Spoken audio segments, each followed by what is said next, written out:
네, 전해드린 대로 성전환 수술을 이유로 강제로 전역당한 뒤 극단적인 선택을 한 고 변희수 하사가 순직으로 인정받지 못했습니다. 변 하사의 사망이 공모와 관련이 없다는 게 육군의 판단 근거입니다. 김형남 군인권센터 사무국장 모시고 자세한 내용 짚어보겠습니다. 어서 오십시오. 어서 오십시오. 변희수 하사 이름은 아마 다들 기억하시겠지만 어떤 이유로 세상을 떠나게 됐는지는 아마 좀 기억이 가물가물하신 분들이 있을 수도 있을 것 같아요.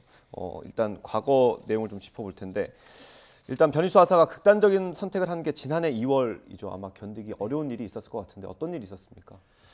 변희수 하사는 이제 2017년도에 하사로 임관을 해서 복무를 하고 있었고 성 정체성에 대한 이제 고민을 계속 하고 있던 와중에 2019년에 복무 중에 이 성전환 수술을 하는 것이 가능할지에 대해서 상관들에게 보고를 해서 문의하였고 군단장의 허락을 받아서 해외에서 수술을 하고 복귀를 했습니다.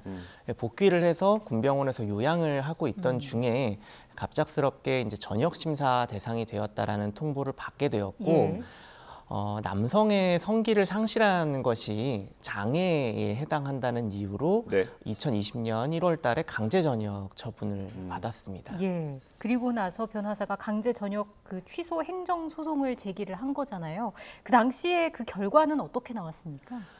안타깝게도 이 행정 소송은 변희수 하사가 사망을 한 뒤에 판결이 나왔습니다. 2021년도 10월 달의 일인데요. 네. 법원에서는 이 강제전역 처분이 위법하다라는 판결을 내렸고 이 강제전역은 어쨌든 여성을 남성의 기준으로 보고 처분한 것이기 때문에 성립할 수 없다라는 것이 법원의 확정된 판결입니다. 예. 당시 판시된 내용을 보면 군인사법에 따라서 심신장애에 해당하는지 판단할 때도 여성을 기준으로 판단해야 된다 이런 내용이 있었고 다만 성전환한 여성이 여성으로서 심신장애에 해당하는지 이거는 다른 걸 또 고려를 해봐야 된다 이런 판시 내용도 있었다는 점 말씀을 드리고요.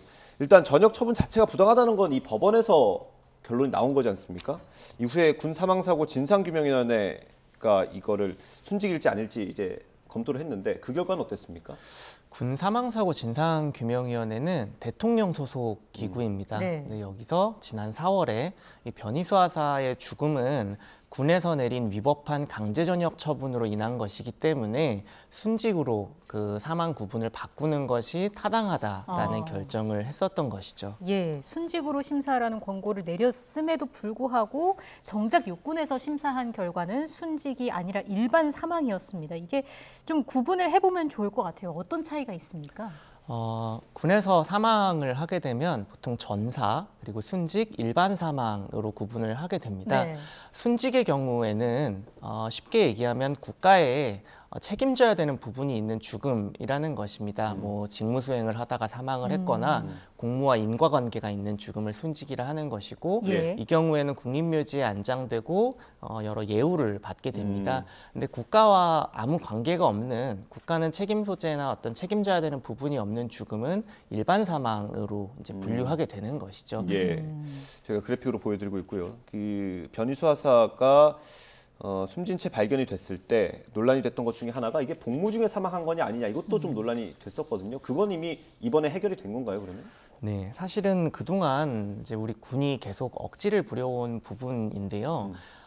군인이 이제 사망을 하게 되면 어떤 신분으로 죽었는지를 이제 확인을 해야 되는데 변희수 하사가 2월 28일이 의무복무 만료일이었습니다. 근데 당시에 경찰이 부검이나 여러 가지 과정을 통해서 확인한 사망 시점은 그보다 하루 전인 2월 27일이었습니다. 그리고 이 결과는 굉장히 일찍 나왔었는데 우리 군은 이러한 경찰의 어떤 사망 시점 특정을 이렇게 무시하고 시신이 발견되었던 3월 3일을 사망 시점이라고 얘기하면서 군인이 아닌 민간인 신분으로 사망했기 때문에 아예 순직 심사를 할 대상도 아니다라는 입장을 견지해 왔었는데 이번에 어쨌든 순직 심사를 했다라는 것은 변희수 하사가 군인 신분으로 2월 27일에 사망했다는 것을 인정했다라는 이야기는 됩니다. 예.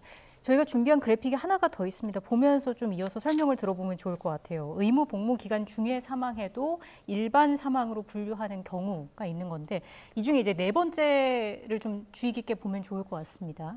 이걸 좀 육군이 순직이 아니라고 판단한 근거, 이걸 좀 연결지어서 설명을 해주신다면요. 구체적인 이제 근거는 결정문을 또 봐야겠지만 예. 사실은 이제 지금 직무수행과 관련 없는 개인적인 이유, 그러니까 다르게 말하자면 본인이 그냥 우울해서 사망을 한 것이다라는 결론을 내렸다고 봐야 될 것 같습니다. 그러니까 우리 군에는 변희수 하사의 죽음에 대한 책임이 전혀 없다라고 부인한 것이죠. 예. 예. 그럼 예를 들어서요. 부대원들의 괴롭힘을 받는 한 병사가 좀 정신적인 고통이 있어서 극단적인 선택을 했다면 그때도 일반 사망으로 분류가 됩니까? 거의 대부분 순직으로 다 인정을 하고 있습니다. 그러니까 직무수행이나 교육훈련 중에 사망을 했다라는 것은 예. 어쨌든 군에 이 죽음에 과실 책임이 있다라는 것을 인정됐을 때 순직으로 다 분류해야 된다라는 것이 돼서 예. 실제로 이러한 사유는 구체적인 순직 인정 사유에 다 포함이 되어 있습니다. 그리고 우리가 다르게 생각해 보면 공무원이 부당 해고를 당해서 예. 네. 사망을 하게 되었는데 나중에 법원에서 이 해고가 부당하다라고 인정을 했다고만 생각하면 네. 해당 공무원을 순직 처리해 주는 것은 굉장히 상식적이고 당연한 일인 그러게요. 것이죠. 예. 그러니까 이걸 연결지어서 보면은 법원도 강제 전역이 부당하다고 판단을 했고 앞서 말씀해주신 것처럼 진상규명위도 그게 우울감을 키웠을 것이라고 본 거잖아요. 그런 걸 따졌을 때는 이것 역시 순직으로 돼야 하는 거 아닌가라는 생각이 들거든요.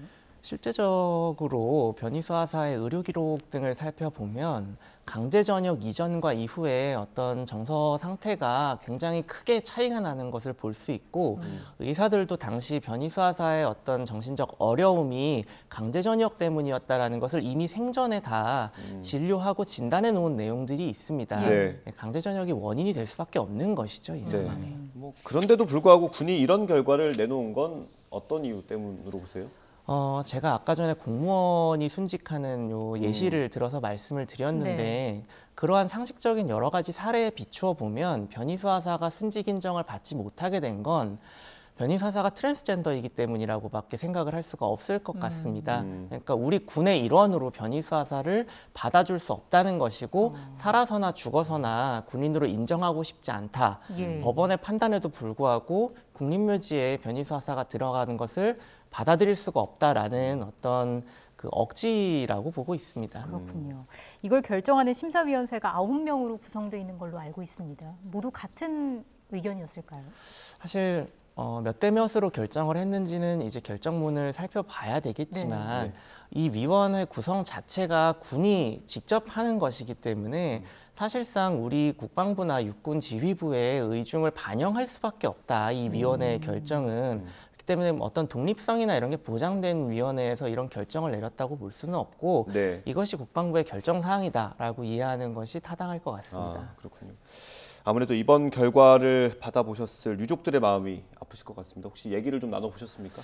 예, 결정이 나고 이제 소식을 좀 전해드리는 과정에서 유족분들께 말씀을 드렸는데 사실 유족분들께서는 전날까지만 해도 이게 순직 인정이 안 될 거라는 생각을 크게 하시지는 않았던 것 같아요. 네. 실제로 법원의 판단도 있었고 예. 대통령 소속 기구의 권고도 있었기 때문인데 이렇게까지 다 뒤집고 끝까지 트랜스젠더를 우리 군의 일원으로 받아들일 수 없다라는 어떤 차별적인 결정을 했다는 거에 대해서는 유족분들께서도 그렇고 시민들께서도 많이 분노하실 일이 아닐까라고 생각을 합니다. 그래서 유족분들께서는 재심을 요청하시지 않을까라는 생각도 드는데 어떤 말씀하시던가요?